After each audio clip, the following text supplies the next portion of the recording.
Ladies and gentlemen, my name is General Manager John Calace, and I am the guest on Ron Talks Tabletop Supershow Sunday.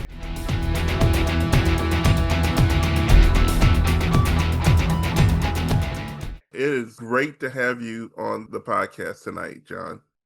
We're going to talk about your role and what that involves, a little bit about also what your function is in the company and everything like that. But I wanted to ask you some get to know you questions before we get into all of that. So, John, what is your wrestling and card gaming background? Because I know that you have a background in both of those. I do. I don't think you could do this day in and day out like I have without that background. I've been a wrestling fan since I suppose you could say about 96. And I just fell in love with it immediately. I don't know what it was. It must have just been the promos and just how great they were in the ring and the athleticism and all of it. And then the storytelling in the late 90s just got me totally hooked. I'm sure I'm not alone on that, right? Right. I couldn't miss a Monday night. I just couldn't miss any event, and the storytelling just got me so enthralled by all of it. At the same time, at that age, I was playing Pokemon competitively. I After Pokemon, which I guess I just got a little bit older, and when you get older, of course, you just play Yu-Gi-Oh, right? So that's what I did, and I was an excellent Yu-Gi-Oh player up until about 2003. And I even had the pleasure once in a Yu-Gi-Oh tournament, my first one ever in New York, because I didn't always live here. I played against John Polverino in the finals in the Yu-Gi-Oh tournament, probably in maybe 2000, and he would tell you. A long time ago. I beat him in the finals, by the way. No different than a Super Show. Of course. So me and John Polverino go way back before Super Show and before Raw Deal, which after Yu-Gi-Oh, I played WWE Raw Deal. That was a wrestling card game, and if you've ever talked to Steve Resk, that's kind of where he cut his teeth in the gaming industry. I don't think Steve played anything before Raw Deal. Maybe he did, maybe he didn't. Raw Deal was a very complex game, but it had the WWE license, and it was a masterpiece. It was a beautiful game. It had everything you wanted in the most competitive game ever, but it was so hard to master. And I was a very good player. I was ranked in the top 15 at one point, but I was never ranked higher than Steve Resk, who was a number one player in New York for a very, very long time. I think as high as fifth, fourth in the world. Wow. Steve was somebody that I looked up to in that game because I thought I spent so much time trying to master that game and just do everything I could. And when I watched him play, he predominantly played, in New Jersey at a place called Dark Tower in Denville, New Jersey, which is no longer around.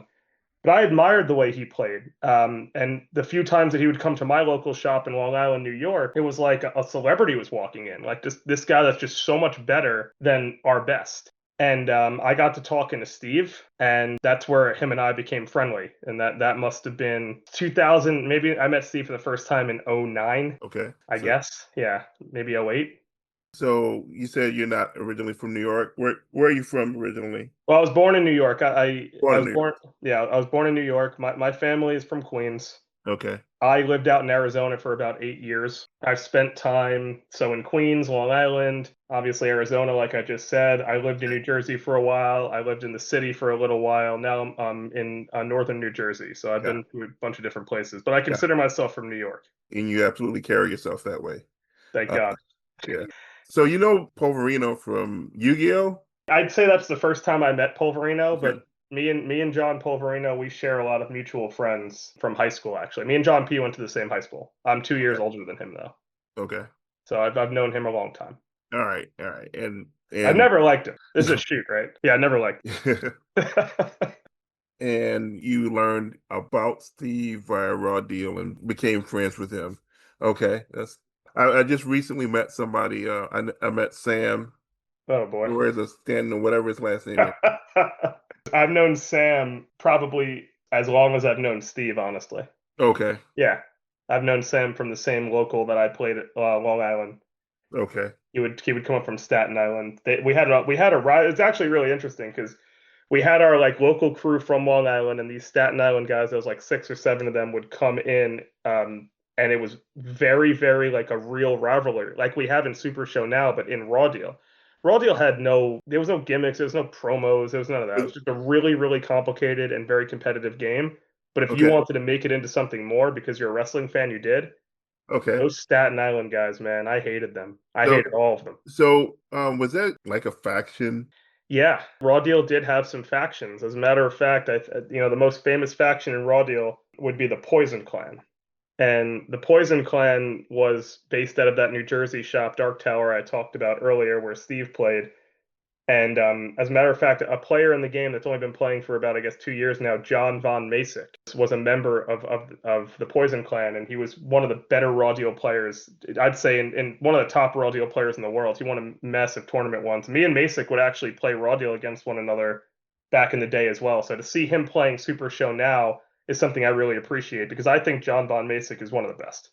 Yeah, yeah. And that was a faction in its truest sense, the Poison Clan. Cool. That's one thing I can see in a wrestling game that you're not going to get in a lot of other card Oh, games, no way. which I think is that's a really cool thing to see. Right, Yeah, right. All right. So you are a pretty good Raw Deal player. really good. And yeah. And not that I know a whole lot about Raw Deal. I only know of Raw Deal from the folks in Super Show that have played it. But like who were some of your favorites to pilot? So the first deck I played, and I played it for about 2 years, and nobody else was John Cena. And that was like the Doctor of Thugonomics, John Cena. He was my favorite wrestler. This is pre WrestleMania 20, John Cena. Just I could not get enough. I thought he was the greatest I've ever seen. Turns out, I guess I was right, and he just had everything. And after that, the character gets a little stale, and I played it for a long time. So I move into my favorite Raw Deal deck of all time. I'm probably known for is JBL. Shocker.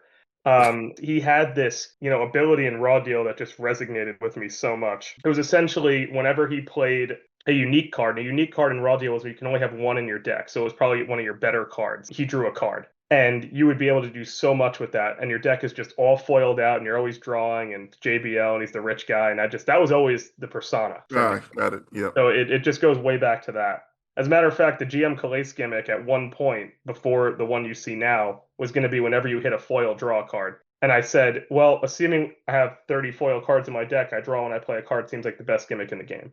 So we kind of killed that. Also, that could have been the best in the game. Right.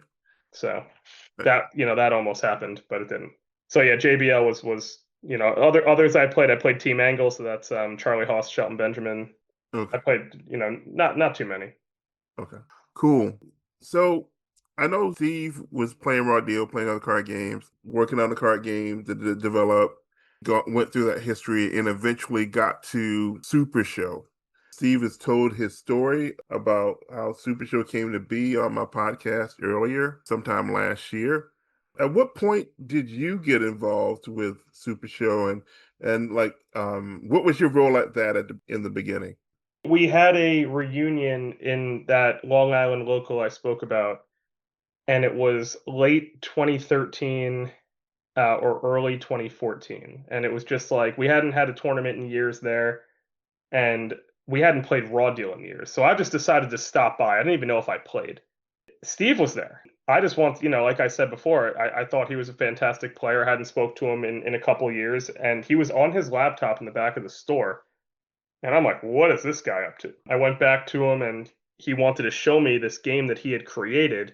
He called it Super Show. It was definitely designed to be a board game, and it was all in his computer, essentially in Excel. All of the abilities or gimmicks as we know them now were based on WWE wrestlers. So Steve, even back then, realized that he's in a group of people that are wrestling card game people with the wrestling card game that doesn't exist, and he wanted to get feedback on this thing he's been designing. I'd played a lot of games.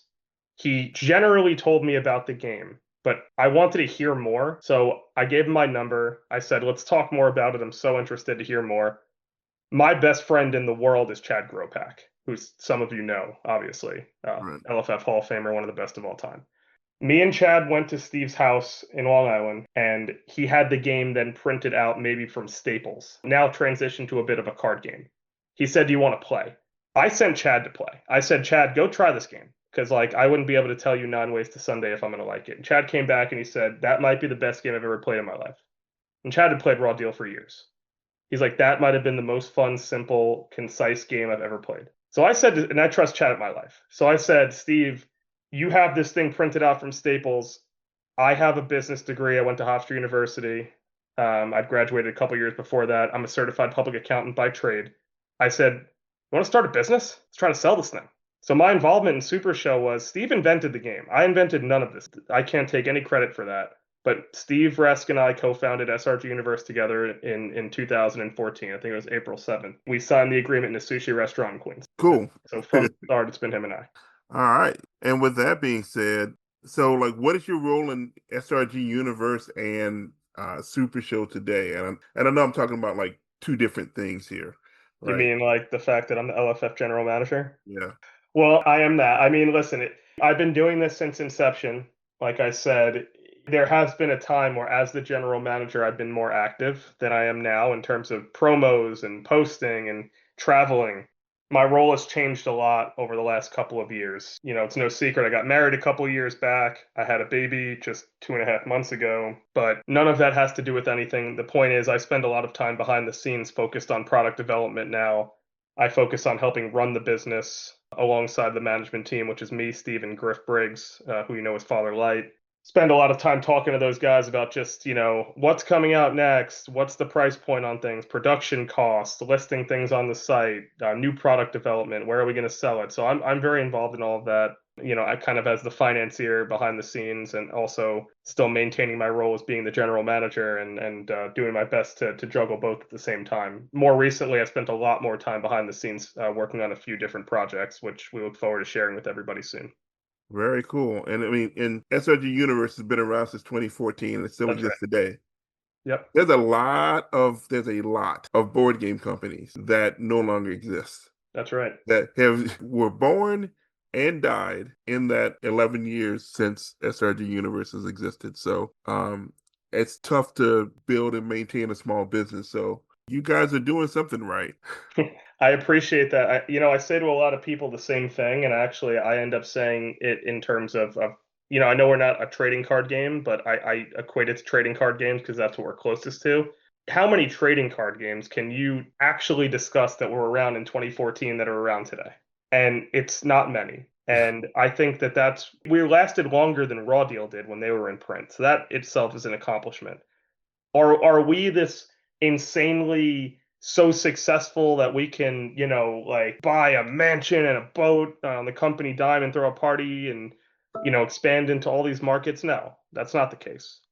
But, the company is performing well, thanks to everybody that plays the game, everybody that's not only plays it but contributes to it. We've been blessed to keep this game going as long as we have, by people like you, Ron, that not only play the game but add to the community and contribute to what we're actually trying to do. Anybody could just put a card game out there and just pray it exists. Those guys that make Lorcana, do you think they're out there on the front lines running events, screaming at the top of their lungs, trying to promote the game, have weekly shows, 4 nights a week on Twitch? Of course they're not. They're just sitting counting money in the background. And those games just don't last as long unless they're perfect. And we're not perfect, but we need people to be involved to make it all work because we do it as a team. Right. So one of the things that I think contributes to the magic of Super Show is the community and the way that it's involved and the community dynamic. Was that something that you guys really tried to develop from the get-go? Or is this something that happened organically? What was that all about? From the get-go, the vision was we wanted to have a wrestling game that could be played with essentially all ages. So Raw Deal was so complicated that you couldn't play it with like your nephew or your family. So Steve's vision was I want a game I could play with my cousins that's a wrestling game and we could have fun. And then we just, because it's like a fun or more relaxed game, we can, like have in-house rivalries. Like I equate it to some people pick up Super Show and husband and wife play to see who takes out the trash that night. One fall, baby. Let's see who takes out the trash. It wasn't until like 2016 or 2017 where we started to organically see some groups form factions and only at live events. There's no discussion group yet. At live events, it would become a rivalry. It only lived for 3 or 4 days, maybe in Origins or a Gen Con. You just had this like awesome rivalry and it was like, see you next year. There was a time where this company only survived because of Gen Con every year. We would have to survive until the next Gen Con for probably 5 straight years. We had no online presence. Our website didn't even exist until 2017. So no, that was not always the vision from me. But if you asked Steve about his vision back in the day, he would have told you 10 years ago he'd have comic books. So I had no doubt in my mind that Steve was thinking about the community when he drew up the game. Me, no. Not until it actually started to happen live. So, what are some of the highlights of SRG Universe, Super Show, and all that stuff over the past 11 years? The things that really stick out to you, like any stories that stick out to you? I got a bunch. Timeless stories. Oh man. Not in any particular order. I think that you struggle for a couple of years doing this I could tell the stories like in a kind of a sequence. Okay. I remember before the first Gen Con, so it's in 2014, I remember being at Steve's house and him showing me the game that we're going to sell and in a Chinese food container. And literally a takeout container that he'd got from the Chinese food place around the block with a sticker on the front and a sticker on the back. And we were putting cards in press and seal bags and we were putting stickers on dice. We stayed up all night and then we drove to Gen Con. And I thought on the way there that we'd put in so much work over the past few months to get this into print, spent a lot of money to do it, taking a huge chance. We have no reputation.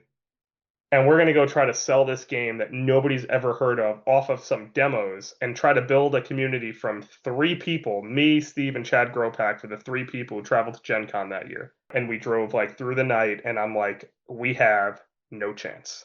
And I'll never forget, and one of my big moments in this was giving my first ever demo of the game to this old man who could barely walk at the time. I think his name was Patrick. I think his last name was Mulligan. I'm not entirely sure.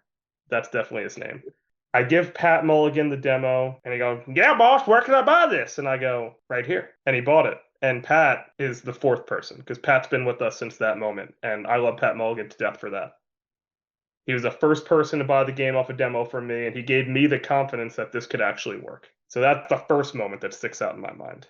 Gen Con is where we did everything. I mean, like I said before, we'd have to make it to the next Gen Con to just survive. So one year, we didn't think we'd make it to that Gen Con. We had some tight cash and we were debating about, is it even worth it? We're, breaking even at best. We have to just make it to this next show. What are we doing differently? I waited a little too long and we didn't have a space at Gen Con. And I already knew if we didn't have a space at Gen Con, the company's dead. So this is going back, 6, 7 years now. And I'm like, what are we going to do? So I call up Gen Con with Steve on the phone and they go, "Yeah, there's no more space. There's only one option for you, which you obviously, is if you sponsor the show, which you obviously can't afford." And Ron, let me tell you something right now. You never, ever say to General Manager John Calace that it's something that he cannot afford. So I looked her in the eye and I said, "How much?" And she gave me the number, which to this day still makes me sad. It's a lot. And I said, "We'll do it." I went around and I got loans and did what I had to do to get that money to pay for the sponsorship. I borrowed about $20,000. That's just what I borrowed, just to sponsor Gen Con so we could have a spot. When we sponsored Gen Con that year, we had a wrestling mat in the middle of the floor, a sign hanging from the ceiling, and it was at that show where everything just came together. There was people that brought microphones cutting promos on each other. New players just getting involved in the middle of the ring. We had a tournament that had 108 people, the biggest we've ever had at that time for the World Championship before there were actually belts. We had somebody in the community propose to her propose to his longtime girlfriend in the middle of that ring. And that girl who got proposed to ended up winning that 108-person tournament as a huge underdog in a triad match final. It was the most electric thing you could ever imagine, that we just made it by the skin of our teeth. That sounds like wrestling. It was just right. It was you couldn't write it. And that's the hardest part about this. You write wrestling, finish the story, Cody, whatever. The girl got proposed to, and then she won that event. And as a matter of fact, the only reason it was a triad match, this guy, it was like a double elimination situation. He had to lose twice. He had lost in the semis, so we had to make it a triad match. And it was just absolutely ridiculous how we even got there, and it was amazing to see her win. And I looked at Steve and I just gave him the biggest hug, and I'm like, that's what we're trying to do. And that's when it came together. That was like, this is what we're trying to do. We're not trying to sell a game that people play to see who takes out the garbage. We're trying to build this, because everybody had that feeling at that moment. And that's where it really started to actually take a turn. And just moving down the line, I mean, just because it's the first one, the first Grand Gathering, which was always Steve's dream, and he always knew what it was going to be called. He said it to me like 4 years before we did it. One day we're going to hold an event, we're going to have the Grand Gathering, and it's going to be the Grand Battle like the Royal Rumble. And I'm like, this guy has got to stop. If I told you his ideas right now for the next 4 years, you'd go crazy, but they're probably going to come true. So you ask him about that. But of course, there we were hosting this mega event in Louisville, Kentucky at the time in 2019, and it was the most electric, crazy show ever. Oh my God. Those 3 days. That was the first time that we actually had the world championship being defended, the real belt, not just the annual Gen Con champion. Of course, Sami Callihan walks in the champion, and he faces a man named Shady Jeff for the title. Shady Jeff wins the title, and on Sunday we called a triad match to put them to rematch and also throw TJ Marconi in the match. Sami ends up winning the belt and leaving with it. There's no online play at that point, so Sami Callihan has the world championship. God knows we're ever going to see him again. That's the real story of when Sami Callihan threw a faction pack across the room and it hit me in the face and gave me a black eye. I don't know how many people know that story, but that actually happened. Oh, so Yeah, it was a very long show. I had been just behind the booth, and Sami Callihan, who does not like me, took a faction pack and wailed it across the room and it hit me in the face, and I had a black eye for like 3 weeks. It hurt so bad. I had to leave the show for a few hours, and I came back up and I hit him so hard, real punches. Haven't seen him since. that explains a lot. Oh yeah, he left with the world championship. So when did the title belts become a thing? The world championship became a thing at PAX Unplugged in 2018. This changes LFF history because the winner of that tournament, well, I apologize. The title belts became a thing on the Cruise of Jericho. So SRG Universe sponsored the first Cruise of Jericho. And we brought with us the LFF World Championship that had no champion. And we were going to crown a champion on that boat for the first time. So you have like Colin Simon, who I met for the first time, and his wonderful wife, Sierra, on that trip. So they just got introduced to the game, and now they're in this tournament where anybody could be our inaugural world champion. And of course, Sami Callihan is the person who ends up being the inaugural world champion. So we come off the boat where we had no Wi-Fi, and the whole community is waiting to see who the champion is. And of course, it's Sami Callihan. People were so outraged. He doesn't even play. What kind of gimmick is this? Sami Callihan ended up being a great world champion, but he needed an opponent, and we were going to name his opponent at PAX Unplugged that December. And the finals of PAX Unplugged that year, and this is probably the one match in the history of the LFF that I would, if I could take one match and decide the outcome, this would be the only match ever, because I could never decide the outcome. So last night when I was watching, or, like a couple weeks ago now, when I was watching Ron versus Simon, I had to write a story or come up with opponents for both of them for the Grand Gathering. And now obviously everybody knows who that is, but I can't predict who's going to win. So at PAX Unplugged, the first ever number one contender to take on Sami Callihan was Shady Jeff, who had just started playing. And if you know anything about Shady Jeff, total wild card. And his opponent, one of the best of all time, Loudmouth Leo Larynx. And I'm just sitting there watching this like, oh my God, Loudmouth Leo Larynx and Sami Callihan for the World Championship at the first Grand Gathering is the best match of all time. And it's Shady Jeff that wins. He dominates him. Absolutely kills him. Shady using an Ariel lipstick, the original one, by the way. Right. Oh, yeah. I mean, widely considered, one or two of all time. But him and Sami ends up having an amazing rivalry, but there's a lot of baggage with Shady Jeff and a lot of stories that go with it. And I wish it was Loudmouth because he's timeless. But yeah, the belts became a thing to your question on the cruise. We slowly started to add belts after that. The Underworld, the Tag followed, Tornado and Trio followed that, and then several other belts followed after that.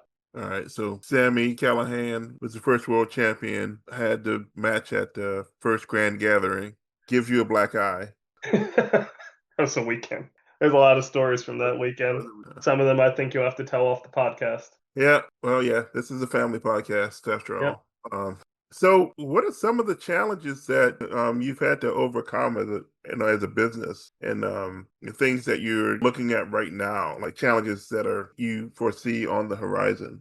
Yeah, I mean, the biggest challenge, from a business standpoint is that there's so much that goes on behind the scenes about, making the game and what comes out next and having to think so many months in advance. And at the same time, you watch the news and there's tariffs in certain countries and some of our game components are made in, overseas. And does that still make sense? And do we have to readjust how we make the game? The game is largely produced in the US. That's a big bonus for us, but not everything is. So, you have to put all the components together and that makes it a little challenging at times. So I think that, for me, you can look at GM Calace in two phases. The one that was before 2020 and the one after. The one before 2020, you couldn't get a conversation with me without me looking at you just wanting to kill you. And I carried myself like that for several years and COVID hit and without traveling, I took a much deeper backstage role in terms of the business. And it's very hard for me to maintain that character and still run the business at the same time. So the challenge for me is balancing both. I want to conversationally talk to people and get their feedback. I always tell people that I'm the person that if you want to say something bad to about something you don't like about the game, the rules, the product, the people, you come to me. And I will always hear you out. And I'll tell you if I disagree or agree, but I don't believe in the term safe space necessarily, but with me it kind of is. Like I'm absolutely able to hear that. I couldn't do that when I had this character and this persona. So I couldn't help advance and elevate the business. Because honest to God, if we're a community doing this together, like I said earlier in the show, I have to hear what everybody has to say and I have to take it to heart. And there's been times where I didn't listen and I was wrong. And now I'm trying really hard to listen to what people have to say and get feedback. I asked people before the grand gathering this year, what could we have done better? What could we change? And I got some really, really good feedback that I didn't even see because I was running the show. And I'm going to take that feedback this year and apply it. So balancing being, on screen and doing what I do and running that, business is very difficult for me. And it continues to be challenging. Got it. So John, what's next for you in SRG Universe? Well, I'm heavily focused on Grand Gathering 5 in a couple weeks away. I just want it to be just the biggest show we've ever done. And it doesn't need to be the most attended show we've ever done. And I think it's going to be, still have really, really great attendance. But I just want it to be so good. I want it to be full of surprises, good events, a really good schedule that doesn't feel overwhelming. What's next for the business as a whole? SRG Universe as a company has a couple different games. As you know, we have Scallywager and we also have Rummy Gummies. I'm a big Rummy Gummies supporter. I think that game could be sold all over the country in big box retail stores. So I'm doing a lot behind the scenes to try to make that happen. I would appreciate from everybody, once we start the program for us to get some Rummy Gummy reviews out there. Try it with your family, give us your honest feedback. And of course, when I have the platform to do so, just drop us, a review. It just really helps us, progress the business and stuff like that. Next for Super Show, it's stuff that I'd rather Steve talk about, where we have a lot in the game right now. We've got thousands of cards, closer to 1,000 competitors than 500.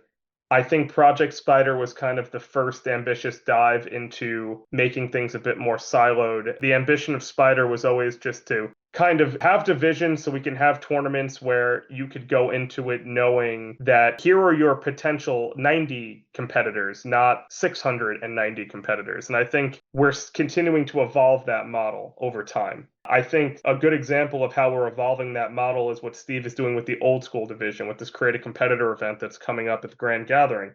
There's a list of the cards and the competitors that are legal for that format. There will always be a place for Super Show to be played with every card ever printed and every competitor ever printed, and that's the best and most competitive way to play the game. Totally unpredictable, could be anybody. But I think there is room for a format or two where it's a little bit more predictable in terms of what you can see, and I think that's good for the game, and more importantly, I think it's good for new players.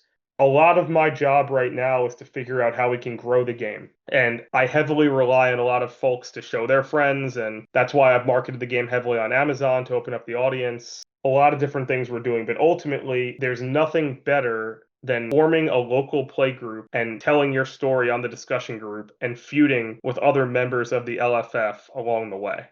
That's what we need to do. And that's the most important thing. So any way that we can help people learn the game and enjoy it is what I'm focused on right now. Cool.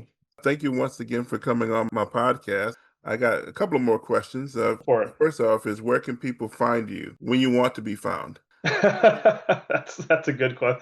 I have to counter that with what are they looking for?